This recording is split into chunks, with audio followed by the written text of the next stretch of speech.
Bava Metzia Daf Chav Dalid is primarily devoted to halacha said by Shimon ben Elazar about object which is found in a place where there are large crowds of people. They don't have to return that. The Gemara is going to discuss in what circumstances he said that. Are there ones who argue with him? Who's the halacha like? And can we bring rayas to all those questions? But before that, the Gemara is going to conclude the discussion of returning something to a Talmid Chacham who says he recognizes it. The Gemara quotes an incident that happened with Mar Zutra Chasida. Mar Zutra, the saintly, that he was in a hotel and somebody stole a silver cup from the host, and they didn't know who the thief was. But then Mar Zutra saw a young Talmud who was drying his hands after washing them on someone else's shirt. So he said, "That's the one. That's the thief."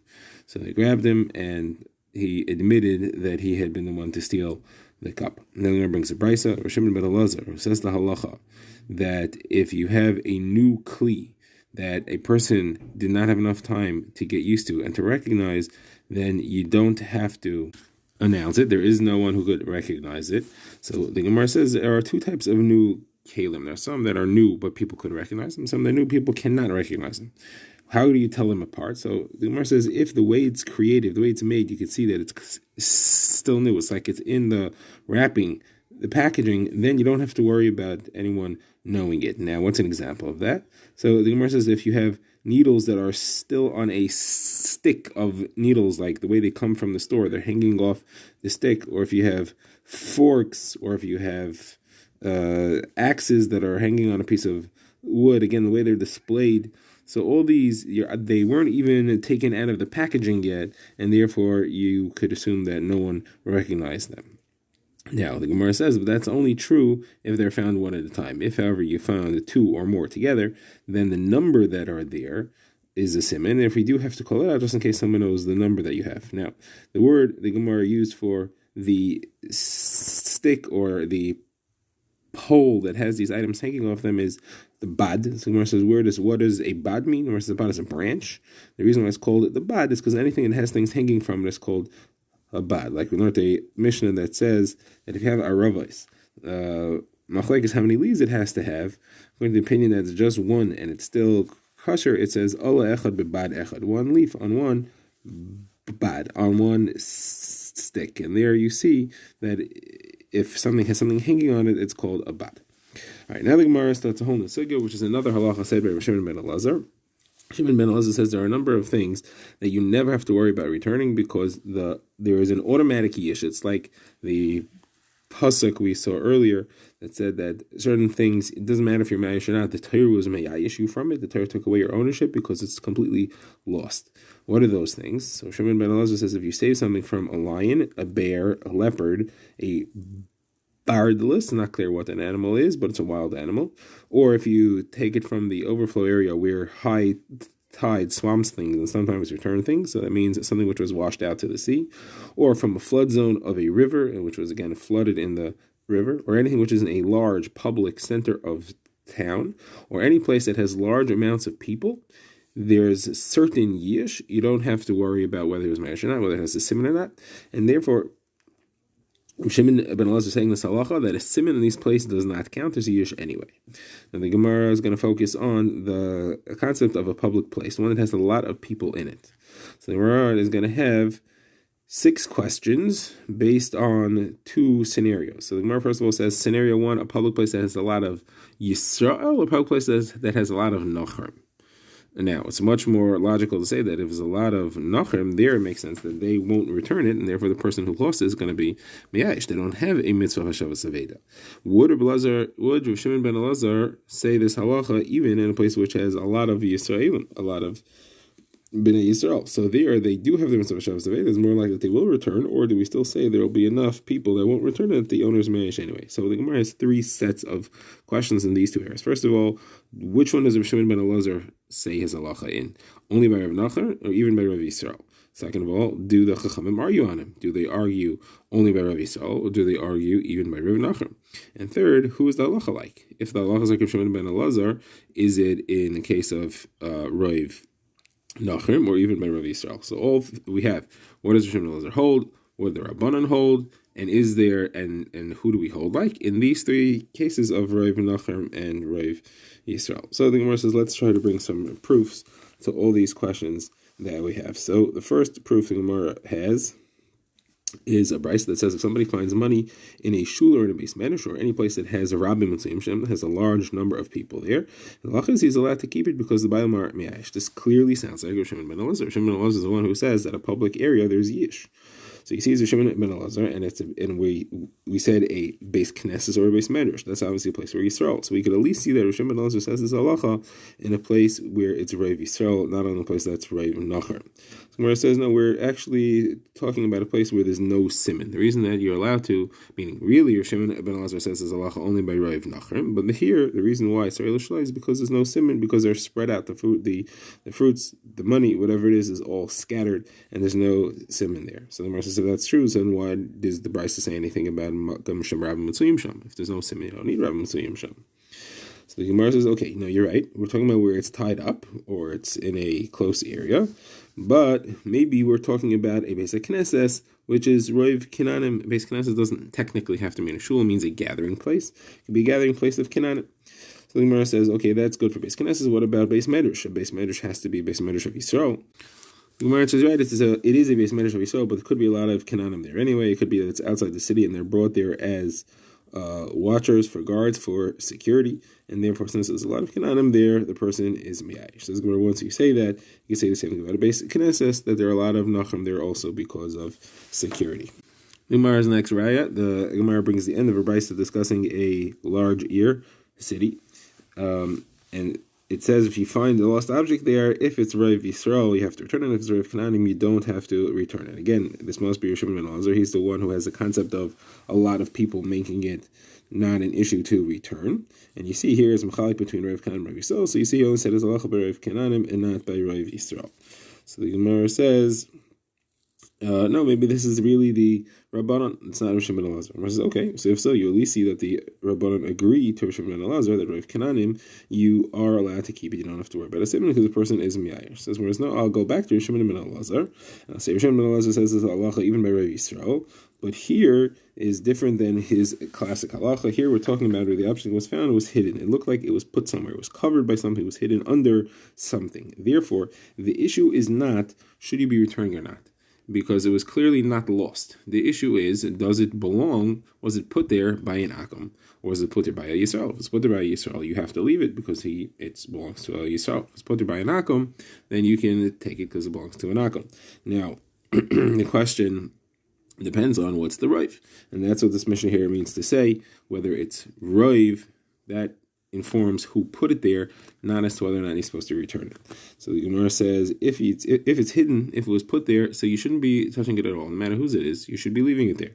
Because we have a Mishnah that says, if you find an object, this is a Mishnah coming up on our next stop, if you find an object in a junkyard, in a trash area, so if it's covered, you should not touch it at all. If it's exposed, you should take it and try to return it. So if you're talking about something that's covered, leave it. So the Gemara says, like Rav Papa said there, that's referring to a case where it was a covered area, it was hidden, and the trash heap is usually not cleaned out. It's usually meant to stay there. Therefore, the person who hid it there thought it was going to be there when he comes back, and he's not miyayish. However, you happen to know that the owner of this area is about to have it cleaned out and sent to the big junkyard. Therefore, it'll be lost completely, and therefore, it's about to become destroyed. You should save it for him and take it. Now, the question becomes, is it something that belongs to an Akum or belongs to a Yisrael? And that depends on Roiv. Gemara now gives a second answer. This answer is that we're referring to a regular situation. It wasn't hidden, it wasn't covered, it's just a lost object. And there's no raya because we're really talking about the Rabbanon. Now, the Rabbanon normally would argue on Shimon ben Elazar completely, and they would say that you have to return everything. Here, though, because it's Roiv Kenan, in the case where it's Roiv Kenanim, you could assume you have a strong possibility that the one who lost it was a Kenani. Therefore, the halacha is as follows: the Mishnah does not say you are allowed to keep it. It just says you don't have to return it. That means as follows. It's a suffix if it belongs to Yisrael, if it belongs to an Akam.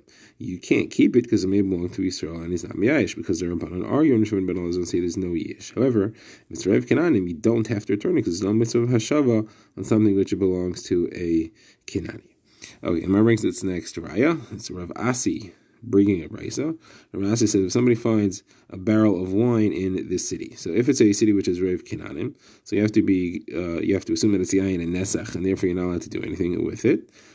However, you're allowed to keep it. The Gemara will explain what are you going to keep it for. So as far as the Veda goes, you don't have to return it. However, it is considered to be B'chaskas Yayin Nesach. Now, if Yisrael comes and he gives a simon and he proves that it's his, now that takes off the problem of Yayin Nesach, and you don't have to return it because you could assume that he was Miyayish.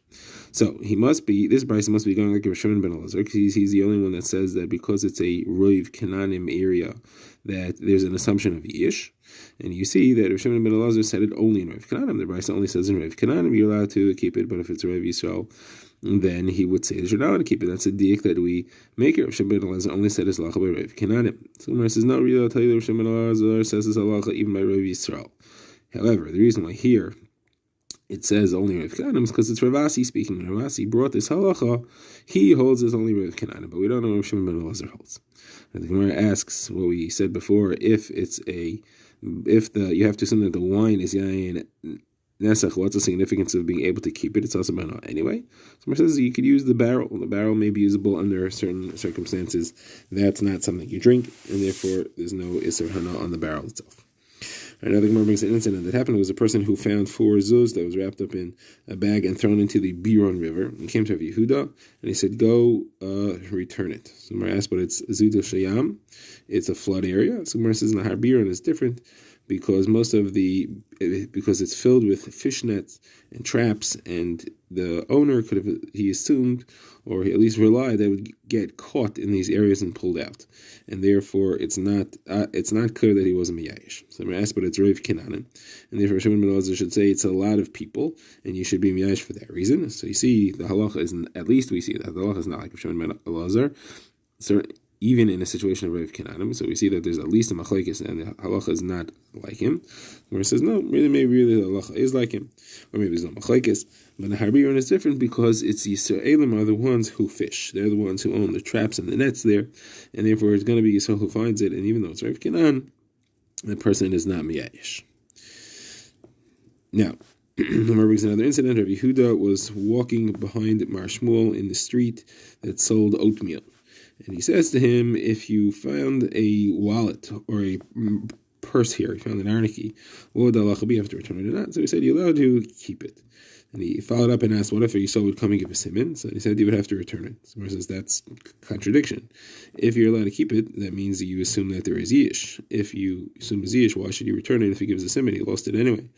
And our answer is, you're right, he wouldn't have to return it. Halachically, he would be allowed to keep it. However, there's something called the Fnim Mishur Sadin. He's supposed to go beyond the letter of the law and return it to him. It belongs to him, return it to him, even though technically it's yours now because he was miyayish. We see that with the father of Shmuel, that he found donkeys in the midbar and he returned it to the owner after 12 months. It had been lost for 12 months, and that is well long enough to assume that the owner was miyayish, but he returned it anyway because of the Lifnim Mishur Sadin, going beyond the letter of the law. Now the Gemara says another incident. Rava was walking behind Rav Nachman in a marketplace of people who were tanners, and some say it was a marketplace where a lot of Rabbanan used to sit. And Rava asked Rav Nachman, what happens if somebody finds a wallet here? So he said, you're allowed to keep it. What if Yisrael comes and gives a siman? So he said, you're still allowed to keep it. Consistent. If there's no siman, it's miyayish. Doesn't matter if he gives a siman or not. So Mer says, what do you mean? But you could clearly see that it's his. So he said, let him stand and scream that it's his. He was miyayish anyway. The case is over. It's like somebody who's standing and screaming about his house that collapsed or about his ship that sunk. It doesn't matter. It doesn't help to scream. The story has ended. And the Gemara has an incident that happened with a bird called a daya that came and it took meat from the market and it left it in the orchard of the house of Bar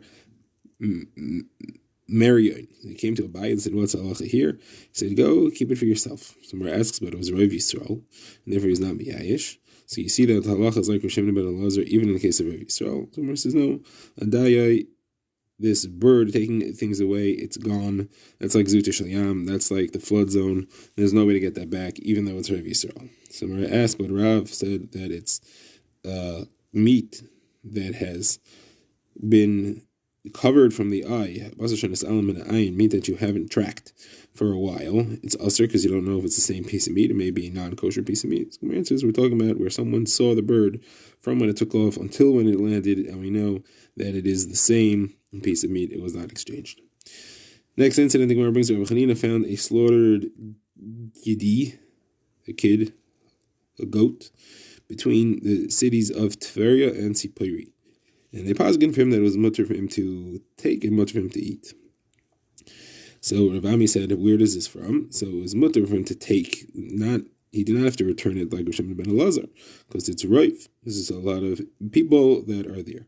It's mutter, and he could assume that it was a kosher shchita, like Rabbi Chanani, the son of Rabbi Yisrael Glili. It says in a brisa, if somebody lost the goats, or he lost his chickens, and then he went and he found them slaughtered. So Rabbi Yehuda says it's asur eat. Rabbi Chanina, the son of Rabbi Yisrael Glili, says it's mutter. And the reason is, the Gemara is going to say, because he could assume the shechita was done correctly. So Rabbi Niran said, I would agree with Rabbi Yehuda if it was found in the trash can, because who knows whose it is. And being in the trash can seems to indicate that it wasn't a vela, something was messed up. But I would agree with Rabbi Hanania, the son of Rabbi Yisrael Glili, if he found them in someone's house, because probably he did a kosher shechita on it. Now, says the Gemara, since he made it permitted because of shechita, you could see that it must be a place where roiv people are Yisrael. Otherwise, how could you allow the shechita? So you see, in the situation of roiv Yisrael, the halacha is that you're allowed to keep it. So you see the halacha is like Hashem ben Elazar, and even in a situation of roiv Yisrael. So Rav says, no, it's actually the place is roiv Canaan. How then are you allowed to assume it is kosher shechita? Because roiv slaughterers in this place are Yisrael. So that's why the shechita is kosher, but because of the fact that it's roiv Canaan, you still could assume that there was yish from the owner. Next, the Gemara says Rav Ami found birds that were slaughtered between Tveria and Sipori. He came to Rav Asi. Some say he came to Rav Yechanan. Some say he just went to the base medrash, and they said to him he's allowed to keep it. Rav Yitzchak Nafka found nets and traps in a place where a lot of hunters or fishermen came to Rav Yechanan, and some say went to the base medrash, and they told him also he's allowed to keep that.